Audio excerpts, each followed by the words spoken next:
બાકી મને 29 વર્ષ એટલે 28 વર્ષની ઉંમર થઈ, મને ના ભરતું મારા સમાજનો સિંહ અહીંયા બેઠો, પણ અમે એવું લાગે બધાને જોઈને 11:30 થયા તો બેઠા, એ જોઈને એવું લાગે કે અમે ગુજરાતની ગાંધી આપણી ખસે.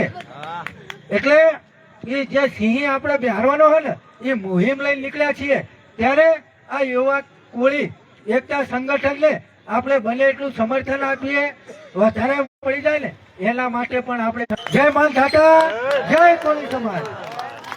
હા પિન્ટુભાઈ, હા ખૂબ ખૂબ આભાર પિન્ટુભાઈ. હવે પછી આપણા સુરતના એડવોકેટ એવા ચેતનભાઈ બારે આપણી વચ્ચે ઉપસ્થિત છે, તો એમને વિનંતી કરીશ કે આપણને 2 શબ્દો કહે છે. ચેતનભાઈ બારે. આ પિન્ટુભાઈ ને કે પેલા હાલો જમીન પાછા આવીએ, પાછું ચાલુ કરો.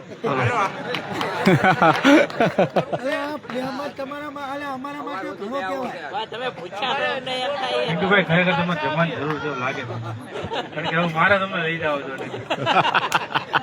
આ સમાજના હું તો તેના જોઈ ન કહું કે આ જે અમે પૈસા રખડવી છે ને, આ ઓઝા પડ્યા વગર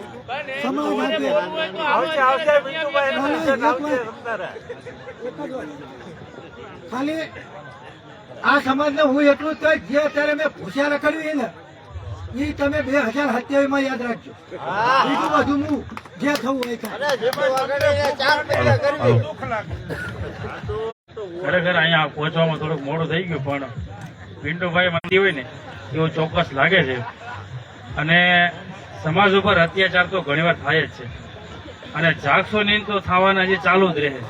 પણ આવા અત્યાચાર આપણી ઉપર થાય તો આપણે પ્રથમ શું કરવું? હું ઓછું બોલીને તમને જાજુ કહેવા માંગુ છું. આવા થોડું બધા જ બરાબર છે, ઓછું બોલીને તમને જાજુ કેવું છું, કારણ કે અમારે મોસ્ટ ઓફલી કામ તો કોર્ટમાં જ કરવાનું હોય, ઓછું બોલવાનું હોય. પણ ખરેખર તમારી સાથે ગમે ત્યારે ખોટું થાય ત્યારે તમે વકીલને તમે સલાહ લેજો, અને પોલીસ સ્ટેશન જવાનું થાય ને તો જે કાંઈ તમને કારણોસર તમને બોલાયા હોય ને કારણ પૂછજો, બીવાનું નથી. તમે ગભરાશો તો તમને ખોટા કેસમાં અંદર નાખી દે. પ્રોસેસ રાખી શીખજો, અને ગમે એવો આરોપી હોય 24 કલાકમાં કોર્ટમાં રજૂ કરવો પડે, અને 24 કલાક સુધી જો કોર્ટમાં રજૂ ન કરે ને તો તમને એના વિરુદ્ધમાં પણ કાર્યવાહી કરી શકો. પોલીસ સ્ટેશનથી કોઈ પણ જાતનું બીવાનું નથી, કોઈ પણ જાતને અટવાવ તો સમાજના વકીલોને તમે જાણ કરો, મદદ માંગો, જેથી કરીને ભવિષ્યમાં કોઈ જાતની હેરાનગતિ થાય નહીં. કાયદો જાણજો તો ફાયદામાં રહેશો. વધારે મારે કેવું નથી. અને ખાસ કરીને તમારે જયારે ગમે ત્યારે ખોટું થાય તો એટલા વિસ્તારમાં ઘણા વકીલો છે, એનો સંપર્ક રાખજો, અને તમારા બાળકોને પણ સારી દિશામાં વકીલ બને, પોલીસ બને, ડોક્ટર બને એવા આશીર્વાદ આપું છું. અને ખરેખર મહેનત કરાવજો. શિક્ષણમાં તો આપણે ખૂબ આગળ વધ્યા છીએ. શિક્ષણ આપણા સમાજમાં નથી એવું નથી, બહુ શિક્ષણ છે. ઘણી ઘણી જગ્યાએ કચેરીમાં આપણે ઘણા યુવાનો છે, નથી એવું નથી, પણ એને કઈ જગ્યાએ આપણે કોઈ કામ કરાવવા, કઈ રીતે એની મદદ લેવી, અને સમાજ ખરેખર એટલી ટાઈમ થઈ છતાં પણ બેઠો છે. એટલે ક્યાંક ને ક્યાંક આપણા સમાજમાં એક ચિંગારી તો જાગી છે, ચોક્કસ લાગે છે. આપણે બધા ખરેખર એમ લાગે બધા પીડિત છે એટલે ભેગા થયા છે, પણ પિન્ટુભાઈ વાત કરી 2027 માં ગમે એટલા લોલીપોપ આપે, ગમે એમ કરે, પણ જે સમાજનું જે મદદરૂપ થાય એમ છે, સમાજની જે સારી રાહે પોગાડે એમ છે, એવા વ્યક્તિને મત આપજો, એનું ખાસ ધ્યાન રાખજો. જય હિન્દ, જય ભારત.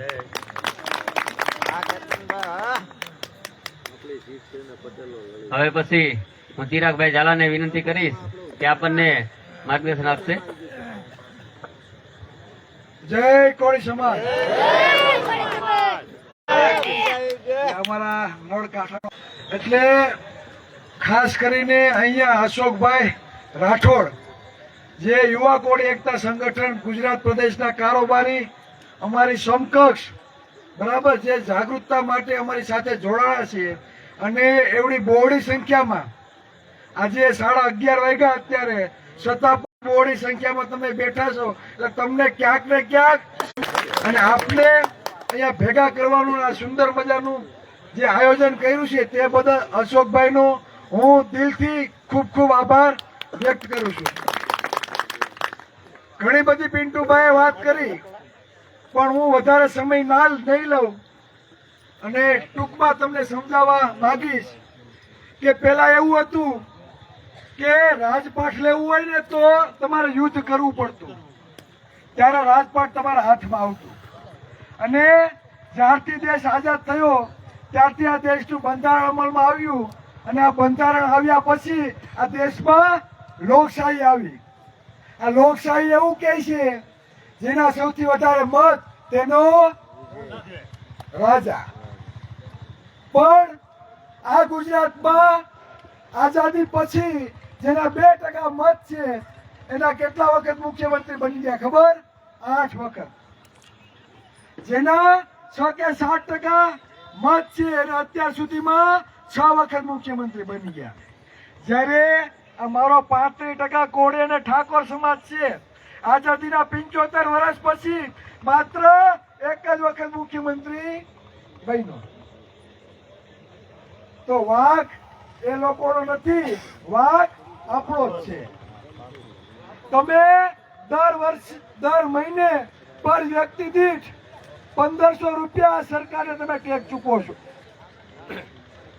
તમારા ઘરમાં 4 વ્યક્તિ હોય તો તમે 5 કે 6000 રૂપિયા તમે કોને ટેક્સ ચૂકવો છો? આ સરકારને.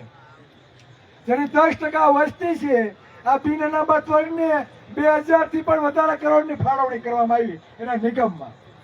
એટલે ઘટતા હોય તો હજી 500 કરોડ આપો, આપણે વાંધો નથી. આ બજેટમાંથી એમને શું ફાયદો થાય એ તમને કહું. એમના કુટુંબ પરિવારમાંથી કોઈને ધંધો લેવો હોય ને તો લોન આપવામાં આવે. એમના બાળકોને MBBS થવું હોય તો લોન આપવામાં આવે. અને એને આર્થિક સદ્ધરતા વધે તેના માટેના સર્વ પ્રાધાન્ય આ નિગમમાંથી પૈસા ફાળવવામાં આવે નજીવા વ્યાજ દરે. કોળી ઠાકોર વિકાસ નિગમમાં લોન લેવા જવું જોઈએ પેલા આપતા તો છે જ ને, ભીખ આપે. આપતા તો કઈ ભોજ્યો ભાઈ આપતા નથી, પણ તમે લોન લેવા જાવ ને એટલે તમને એમ કે જાઓ સાક્ષી લઈ આવો જેને હાથ બાર હોય એને. હવે આપણે 500-400 રૂપિયા દાડીએ જવું, ગામમાં કોઈ 5000 ઉછીને ના આપતા હોય એના જમીન હાથ બાર મૂકે કોઈ? આવું બધી હાલત છે, બધું ઠોકમ ઠોક હાલે છે અને આપણે બધા જોઈ રાખીએ. આપણે ટેક્સ ચૂકવીએ પણ આપણા પૈસે અન્યના છોકરા લીલા લેર કરે.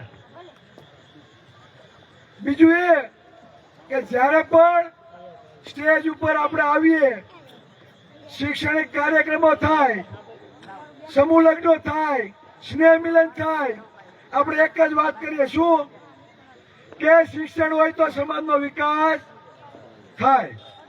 શું વાત કરીએ? શિક્ષણ હોય તો સમાજનો વિકાસ થાય. પણ જ્યારે નોકરીઓ આપવાની વાત થાય તો જેની 10% વસ્તી છે એને હોય 10% આરક્ષણ મળી જાય છે. જેના 35 કે 40% કોળી સમાજની વસ્તી છે, 60% ઓવી સમાજને 70% આરક્ષણ આપવામાં આવ્યું છતાં પણ 70% લેખે ભરતી થતી નથી. તો આપણી નોકરીઓ ખવાય છે તો તેના માટે અવાજ ઉઠાવશે કોણ? અહીંયા જે બેઠા છે આપણા સમાજમાં 90% સમાજ મજૂરી કામ સાથે જોડાયેલો છે. અહીંયા બેઠવાને પૂછવા માંગુ કે મજૂરી કામ કેટલા લોકો કરે છે? બરાબર. તો તમારા દીકરા દીકરીને સાયન્સ હોય, નીટમાં સારા માર્ક આવ્યા હોય અને એને MBBS ડોક્ટર થવું હોય તો પ્રાઇવેટ કોલેજોમાં કેટલી ફી છે ખબર? 70 લાખ, 80 લાખ, 1 કરોડ ને 1.25 કરોડ રૂપિયા ફી છે.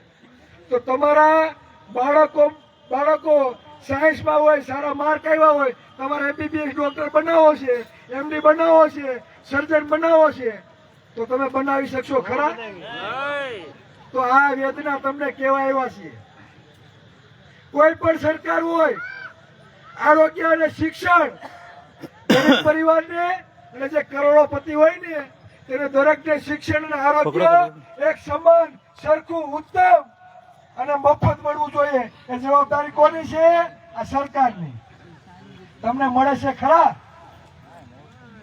નથી મળતું. એનું કારણ એ છે કે જે લોકો સત્તામાં બેઠા છે ને એ રસોડામાં કબજો કરીને બેઠા છે.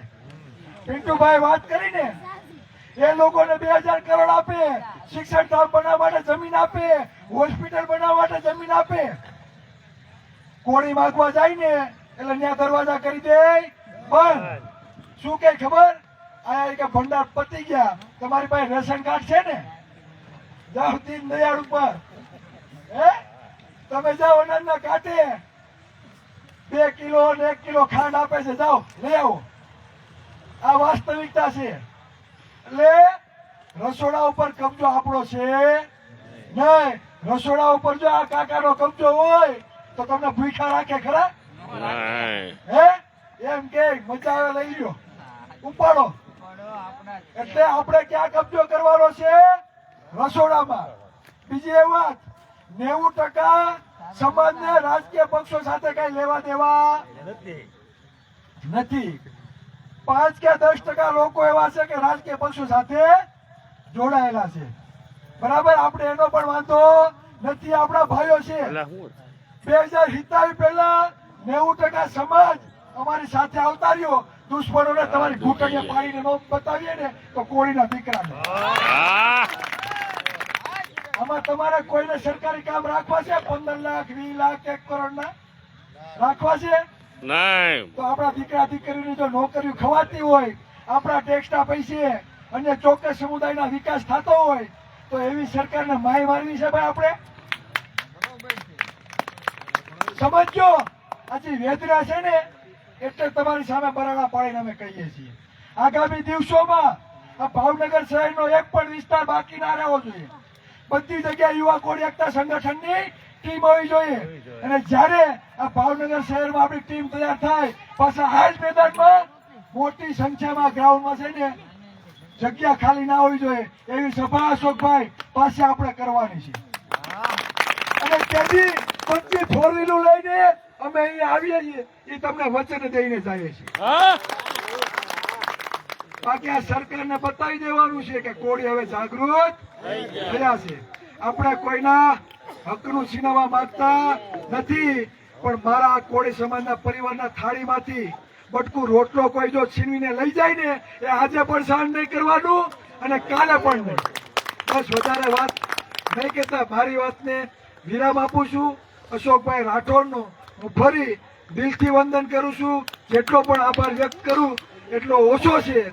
આગામી દિવસોમાં અમારી પણ જવાબદારી બને અશોકભાઈ કે આખું ભાવનગર શહેર બરાબર તમને ટીમ બનાવવા માટે તમે જેટલી મહેનત કરશો ને એનાથી 1.5 મહેનત અમારા ટીમની પણ હશે. બરાબર, એટલે અહીંયા કઈ અશોકભાઈ રાઠોડ એકલા છે નહીં. આખા ગુજરાતની યુવા કોળી એકતા સંગઠનની ટીમ તમારી સાથે છે. અને જેથી તમારી હાકલ પડે જો આ 100 ગાડીઓ ન આવે ને તો આ કોળીના દીકરાને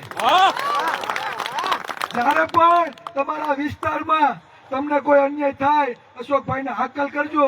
અને જયારે પણ અશોકભાઈ અમારી જરૂર પડે એની ટાઈમ કહેજો. આપણે ભલા ધારાસભ્ય કે સાંસદ ના રહ્યા પણ હારા હારાને આ તો કરાવી જ દઈએ. બરાબર, એટલે ગુંગાવાનું થતું નથી. આપણે સંગઠિત રહેવાનું છે. અસ્તુ જય. ખૂબ ખૂબ આભાર ચિરાગભાઈ. તેમજ હવે પછી આપણે આ કાર્યક્રમને અંત તરફ લઈ જતા આપણા વિસ્તારના આગેવાન શ્રી